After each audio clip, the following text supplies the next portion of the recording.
Mama's gone mad. Mama's gone mad. Mama's gone mad. Hi, I'm Brenna, and this is the Mama's Gone Mad podcast. Mama's gone mad. Mama's gone mad. So, for anyone who didn't see the Instagram post or who I'm not friends with on Facebook or whatever, we have been super duper ill this week. Well, last week. God, I'm losing track of everything. We were super duper ill last week, totally laid up. We can't figure out if it was a bug or food poisoning or a bit of both. I think there was maybe like a 12-hour bug going on with Lily and Alessia that me and Stuart probably had. But I also think we got food poisoning. Turns out we should not be responsible to raise children because we can't even look after ourselves. It's absolutely ridiculous, but I'm pretty sure we got food poisoning off bread. So last Monday... to put a bit of context... On Friday of last week, week before last, honestly, this must be a horrific listen, I'm so sorry. Friday the week before last, Alessia was, through the Thursday night, she'd had like diarrhea and stuff, and then on the Friday morning she threw up, and then she was fine. And then on the Monday at school, Lily threw up, and then on the Tuesday, I started throwing up, and had like diarrhea and stuff, and then on Tuesday evening Stuart started. Lily got over it immediately. She was sick once and then fine. Me and Stuart were really ill for a good few days, and then Lily on Thursday, the day she was meant to go back to school, it was about 4 a.m, she came through, she threw up on my bedroom carpet and then said, "Mummy, my tummy hurts and I've just been sick on the landing." And then we all got over it sort of by Friday. And by Friday we were just really weak and tired and stuff. So it was a bit complicated as to what was sort of going on. But on Monday night, I got in from work quite late because I'd started late, and me and Stuart were totally exhausted. Both of us were feeling just bleh. We were going to get a chippy, and we went to order it because the chippy near us has like an order thing online, and realised it was shut. So it was the other two chippies that would have been open were already shut because they shut at 8. So we were like, oh, we'll just have toast for tea. So Stu stuck some toast in for us. We were just chatting while it was in. I then buttered it. Did not really think about it. We were just quick as anything. Both had like 2 slices of toast. Went back to make more, because obviously we'd planned for a chippy. We were hungry. And realised that the bread was like mouldy on the crusts. It was only a little bit, but then we got really ill on the Tuesday, and then it took until Friday. I went to pick James up from school, and obviously I work at his school. I'd been off all week since the Monday, and my boss said to me, could it have been food poisoning? Because her sister had apparently had really bad food poisoning. So then I googled it, and apparently you can get really bad food poisoning off bread because of the toxins it releases when it's off. So I genuinely think that we poisoned ourselves by being lazy and tired and stupid. So that was great, and I no longer feel like I can feel sorry for myself or Stuart because we're idiots. But it was a horrific week. I would not wish that on anyone. It was sickness, diarrhea, aches, pains, headaches. I passed out twice.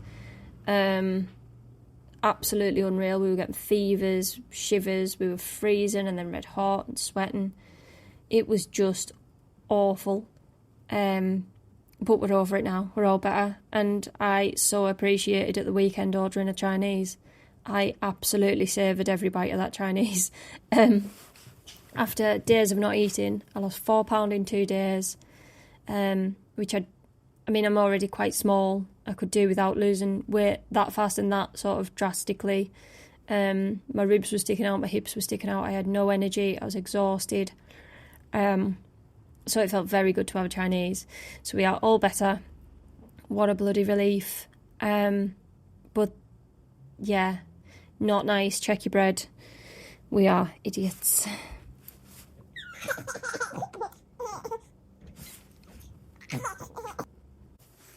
So, due to all that, I haven't really planned this episode out. Obviously, because of being ill and we were still like driving James to school. My mother-in-law has COVID at the minute. My mum and dad obviously couldn't help because of their immune systems. There was just not a lot we could do, so we were still driving James to school because he's been healthy throughout. But because of that, there was like so much housework that just didn't get done. So with trying to catch up on all that over the weekend, I have not planned an episode really. So I'm just going to talk about something a little bit topical, I guess. And Stuart, if he's listening, will absolutely understand this episode after the weekend we've had. So it's probably going to be a shorter episode.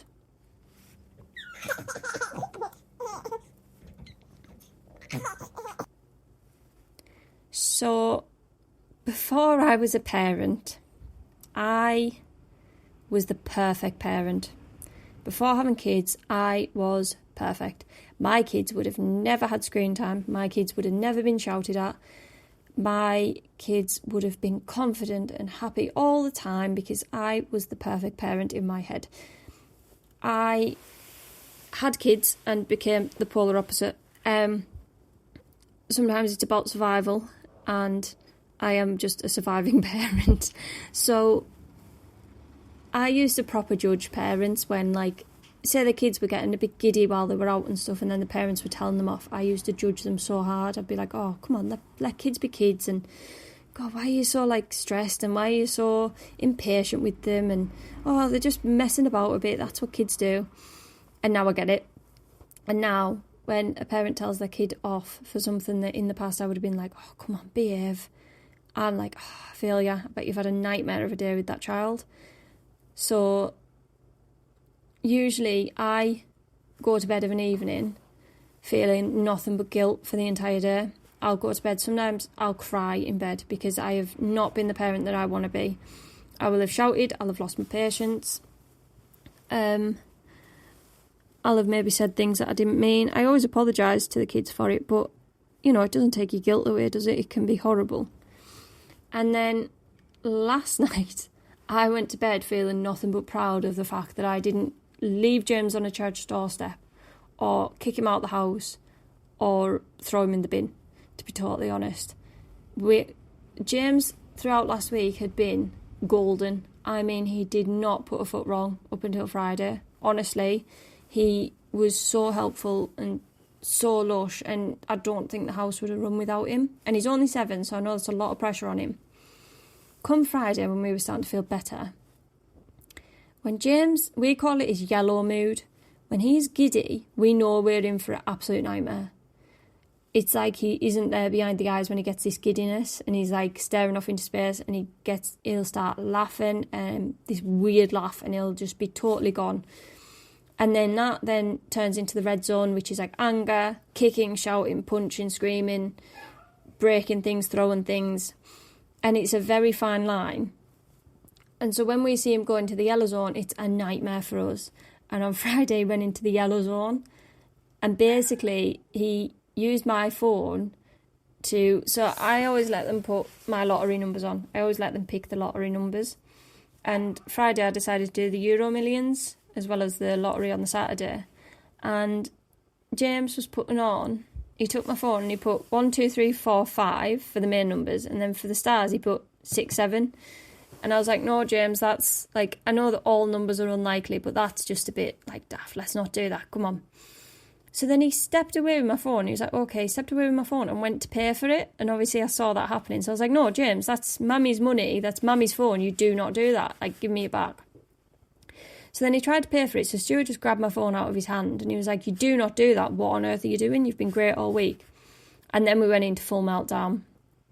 I had promised to take him to McDonald's for a treat after swimming because he'd been so good all week, and he lost that. He lost the chance to go on his Xbox when he was home and everything. It was a nightmare. It was just a complete nightmare. The house went to pot so fast.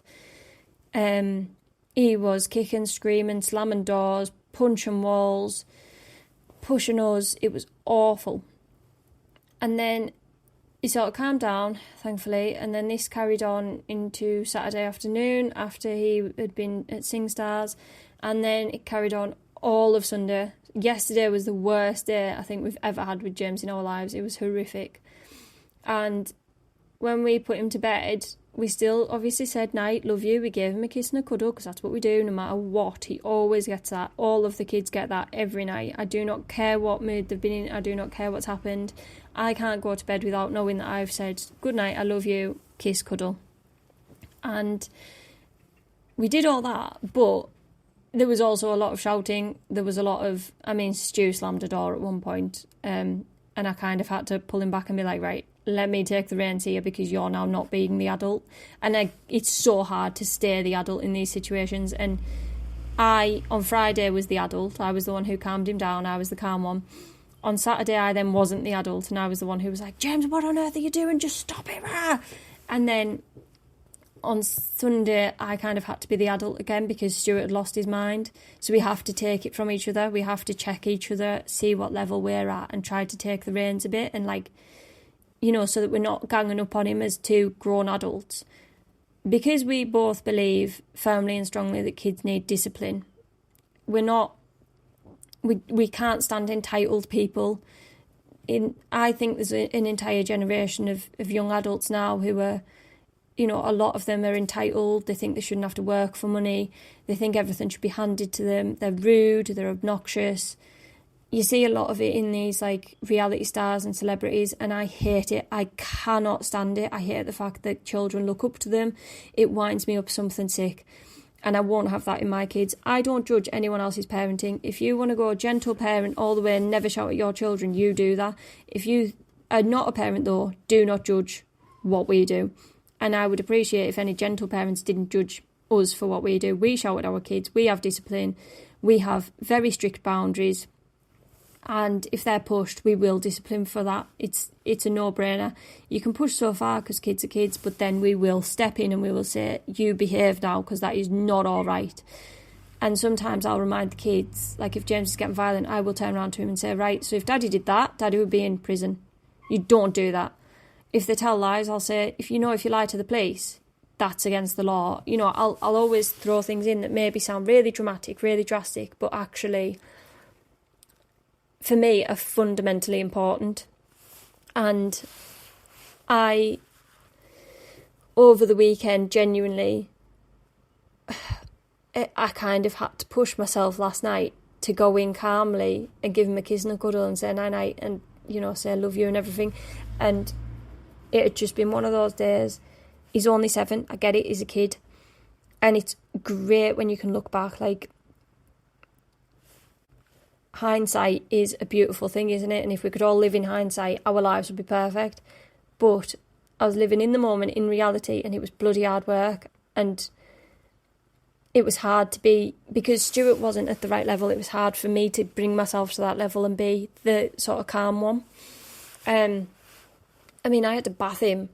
I put a post on Instagram, a picture of me carrying James on Saturday night because he was so tired he fell asleep during Strictly, so I carried him to bed. He's a big lad compared to me, I'm only a little woman. He's a big 7-year-old for me. And in the bath last night, the fight that we had, I was just bathing him, just trying to wash his hair, and honestly, he was screaming the water was cold. I was like, it's not at all. It's not red hot, but it's warm. It's not cold. The reason it's only warm is because you took ages to get yourself ready for your bath because you were in a bad mood, James. You have to understand there are consequences to actions. And sometimes we maybe sound like really harsh parents with that, but we stick to consequences. He kicked up such a fuss over tea, he refused to eat any tea. So I said, he absolutely kicked off. He wanted something that he liked. And I said, no, you can either have your tea or you can have porridge. So he started screaming he was starving. I said, no, James, you're not starving. You've never known starvation in your life. You've never known hunger in your life, and you're very, very lucky for that. Earlier in the day when he'd been kicking off, I took him into Morrison's and we donated to the food bank so that an act of kindness would calm him down, bring him back down, make him realise how lucky he was. We donated to advent calendars. I explained that some families can't afford them for their children, so we donated them, and I was hoping it would bring him back down. It did for a bit, and then he went up a level again, and it's so hard work to stay calm when he's so far past that.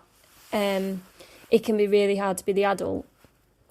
And it was just a nightmare. So anyway, he was screaming he was starving. I said, if you were starving, you would be delighted to have this really tasty pork stir fry or porridge. Anyone would, any starving child would be delighted with porridge or pork stir fry because they're both very good for you and they'll fill you up all night. No, I'm starving and you're starving me. And he absolutely lost his mind. So then after his bath, obviously, I sent him down for supper because I would never send my children to bed hungry, ever. It was like 45 minutes between what should have been his tea and supper last night because of the way that the day fell. So it's not like he was absolutely starving at all. He'd had a snack about an hour before tea. And honestly, Stuart had this moment of like, I would send him to bed without. And I was like, I know that we would have been sent to bed without as kids. Like probably that's how it would have gone for such a kick up of a fuss because we know he's not starving. We know he's not hungry. He's eating, he's eating enough throughout the day to see him through. But I was like, I can't send him to bed with nothing. I just can't. And it's finding a balance of breaking certain boundaries that you were set as a child and breaking cycles of how you were raised to raise your children in hopefully a slightly healthier way because we're all learning as we go. That's what I realise now. My parents were still learning with me. They were bound to be because I'm still learning with Alessia. It's how life goes. I don't think you ever fully learn because once you get used to one thing, they move on to another. They age and they change and it's, you're faced with new challenges. But I find it hard to get Stuart to face changing those disciplines from what he was raised with to what I think our children should have. And I think for our entire marriage, because I've been the main parent at home, because he was always working more, I've had the confidence to turn around and say, no, we're not doing that, we're doing this. And I want you to back me up in front of the children. If you have an issue, pull me to one side later on and we'll speak about it and I'll explain why I've done it. But, it's like I would never back him up for doing something that I felt was too far. And I understand why he doesn't want to do that for me, but sometimes I think he's a lot more strict than I am. And everyone says I'm dead strict. All my friends say I'm a very strict parent. I think I'm just a bit more traditional than some people these days. I raise my kids sort of closer to how we were raised.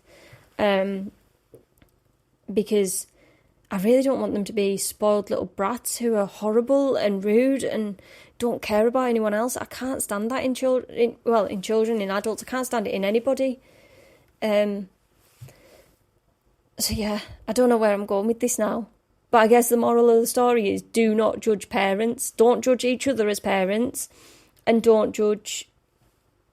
If you are not a parent, you have zero right to judge my parenting or anyone else's parenting. If you see me disciplining my children out in the street, out in public or whatever, you have no right to step in and say anything. I don't care who you are. I don't care if you're a non-parent, if you are a parent, if you're a relative, if you're a grandparent. You do not step in and sort of put me or my husband down for how we're disciplining our children. If you have an issue with it, come and speak to us by all means. We'll explain why we're doing it that way, but do not try to step in because they're not your kids at the end of the day, they're ours, and we're doing things. Everything we do, every discipline we set, every boundary we have is for them. It's for their safety, it's for them to have a good life. We try to be good sort of role models to them. We work hard, we show them that we don't waste money on stuff. A lot of the time they'll ask for magazines and stuff. They only get those as treats when they've been particularly well behaved, when they've done something worthy of it. If it's their own money, I do let them spend their money, but I sometimes do say to them, if you spend that on that, is it going to be worth it? Because then you won't have your money anymore. And a lot of the time they'll say, actually, no. So we're trying to guide them, and I can't stand, I know that I sound like a hypocrite because years ago, and I've just admitted this, I judged parents, but honestly, now that I am one, I realise I had no right to do that at all. I used to babysit my nephews a lot, and honestly, I adored doing it. I loved them to bits, and I don't think I ever shouted at them. It's different when it is constant for you. It's different when everything they do comes back onto you. It's different when how they grow up reflects on how you raised them.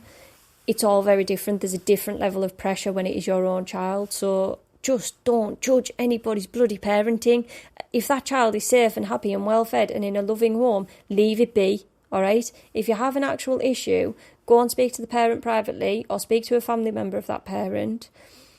Unless you see a child being physically hurt or being abused in any way, verbally, physically, any of those things, yes, absolutely. If you see that, ring children's services. I fully get that, or the police, or whatever. If you just don't agree with how someone's parenting, just keep it to your bloody self. And if you're really desperate to bring it up to that parent privately, away from other people. The looks we got this weekend, for disciplining James in public, when people don't realise the level that we'd had of his moods at home is unreal. Like yesterday, Stuart said he didn't think that James deserved to go and see Father Christmas. We were going to the grotto, and I said, no, I don't think that's fair. I said, I think that we need to keep a level of he's in trouble and Lily isn't. So what I decided to do was, we were at a Christmas market as well, so I bought Lily some Christmas hair bows and Christmas scrunchies. I spent like £5, if that. And then I bought James nothing. And then I took them both to see Father Christmas, because I think that him not seeing Father Christmas would be not a punishment as such, but it would just get in his head, wouldn't it? And it would just make him feel like worthless and horrible. And I don't want him feeling like that. I want him to understand that there has to be consequences to actions, but there has to be a limit on that, doesn't there? But yeah, moral of the story, don't judge. Keep your bloody nose out of stuff and keep to yourself, all right? Like, do your own thing. Look after your own kids. If you haven't got kids, piss off, right? You'd have no right to judge anybody for how they're parenting unless that child is unsafe and you're absolutely sure of it. Rant over.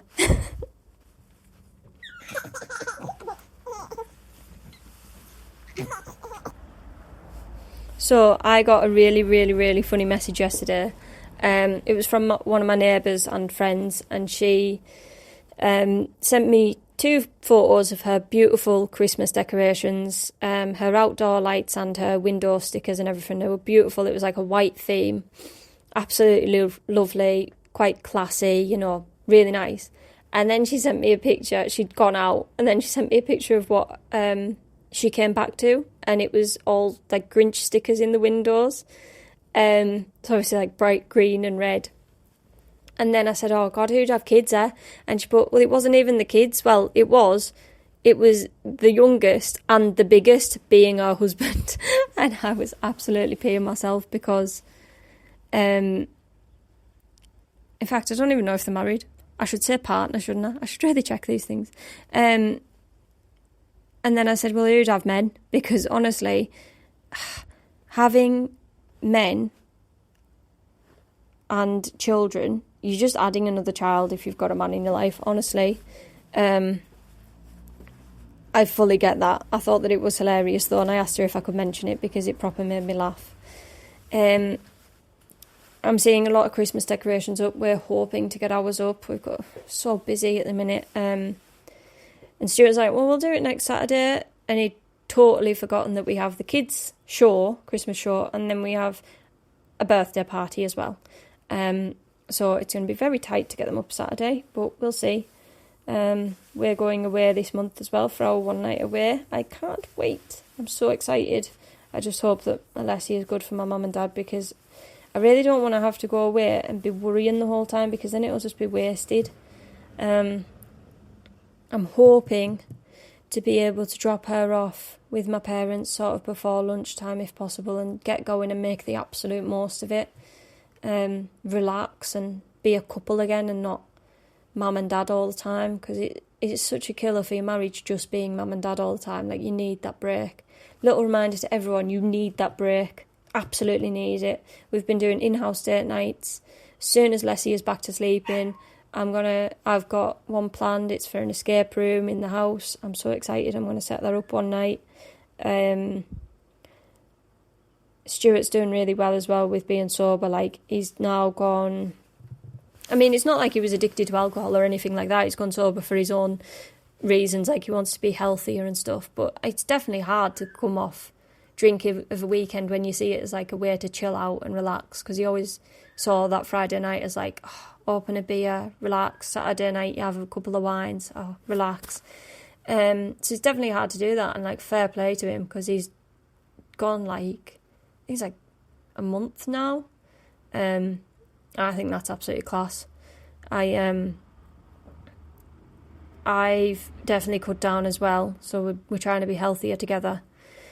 I'm sure there was more I was going to say, but I've totally forgot.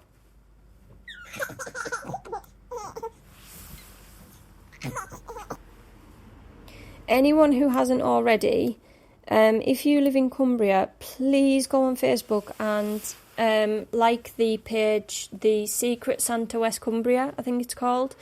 Please go and give it a like and a follow, and please donate anything you can. They're taking donations of used toys to sell at their tabletop events. They're doing raffles. I've entered some of their games. They're doing games for like, it's like you pick the best Christmas song and then they scratch it off and you see the winner. So it's £5 stake, and then the winnings is £50. If you are able to donate anything at all, they're taking gifts of brand new toys as well. I donated a load of board games, because they were looking for teenagers, and I didn't know what to buy for teenagers, so I just donated board games because I figured that's the whole family sorted then, isn't it? A bottle of wine for the adults. Anything you're able to donate. I know that me and Stuart are in a very good position these days that we can afford to do that, and I fully appreciate not everyone can, but anything at all, even if you can't donate, if you give the Facebook page a share and a follow, that'll make a big difference, because it'll just spread the word, it'll just push it that bit further. Maybe someone will see it who can donate, who can afford to help out. Genuinely, anything you can do, please do it, because Rhiannon, God, she's absolutely working her arse off out of just the goodness of her heart, and she's an absolute gem to West Cumbria. She's helping so many people. It's not just children, it's not just families, it is elderly, it's adults, it's anyone who can't afford to have a nice Christmas. You can also put names forward to her of people who you know are struggling, so that she can help them. She's still taking those on. I don't think she has a limit on that. She's just working so hard to try and do it. She's going out of the weekends and taking a bucket with her and just getting change in the buckets, and then she's counting it up, and it's all going towards gifts for people. It's amazing. Please, please, please support it if you can, because honestly, I just think it's awesome, and I really, really, really think that if everyone who listens to this could get behind it, even just by following the page and sharing it, it would make a massive difference. Please do that.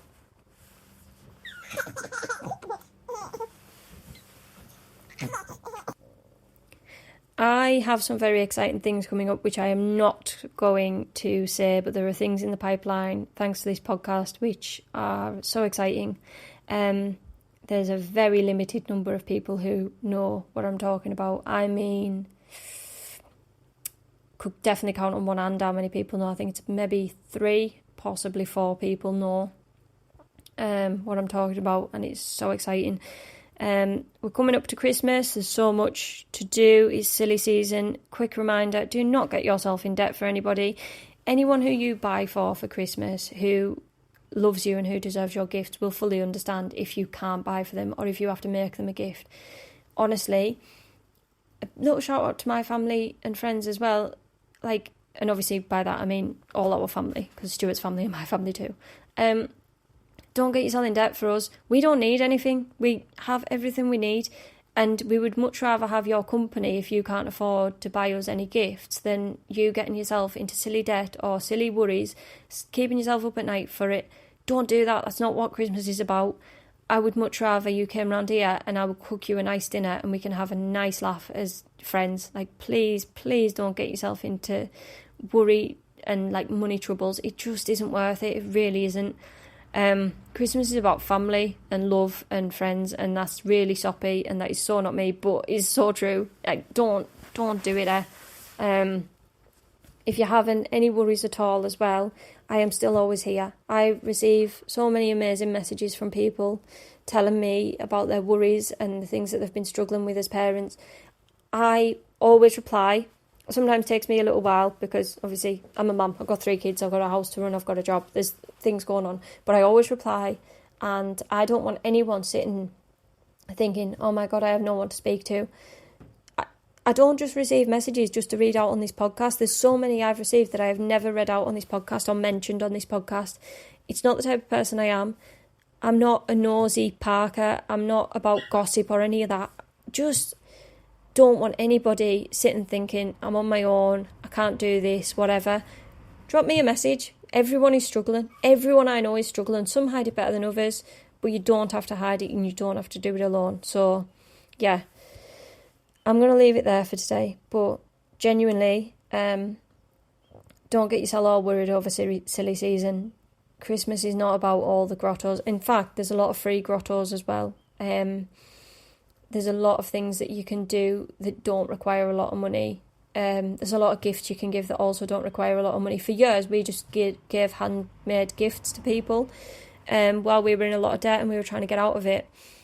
Our families and friends received handmade gifts off the kids. So what I would do is I would order just a little idea here. I'll probably do an episode on this actually because we did loads. It's just a good idea.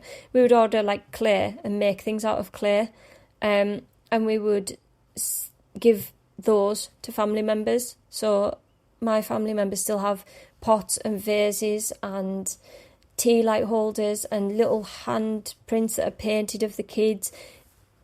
Honestly, your family who matter and your friends who matter will appreciate that. So do not get yourself into any worries. Have a great day. Have a great week. It's Monday. Let's go into it as positively as we can. It's nearly Christmas. It's all very exciting. I know it's a hard time of year for some, and if it is a hard time of year for you, as it has been for me in the past, I will fully understand. Email me, message me. The email is mamasgonemad23@gmail.com. The Instagram is at mamasgonemad_podcast. I am available all the time. My messages are always open. My emails are always open. Message me. If you're nearby and you are genuinely lonely or struggling, give me a shout. We can figure something out. We can meet up. We can have a coffee. We can work through it. I hate the idea of anyone struggling at this time of year because people put so much pressure on it. It's become such a big thing compared to when I was young. And it's a real shame, to be honest. So, yeah, give me a shout anytime you need to talk or anytime you are feeling low. Or even if you're feeling high, that would be quite nice as well. Give me a message if you're feeling high. That would make me feel good. Yeah, thank you so much, guys, for listening to Mama's Gone Mad. Please like and rate the podcast and subscribe to the podcast and all that stuff. It makes a huge difference. Please, I am begging anyone who's enjoyed this episode, please rate the podcast, leave a review on the podcast, share the podcast, subscribe to the podcast. It takes like 2 minutes of your life and it makes a massive difference to mine. Genuinely, thank you so much. I can't believe that you're all listening. I've had messages this morning saying, where's the podcast? I'm sorry it was a bit late. You probably understand after this episode why it was late. Thank you so much for listening to Mama's Gone Mad. Mama's gone mad. Mama's gone mad. Mama's gone mad.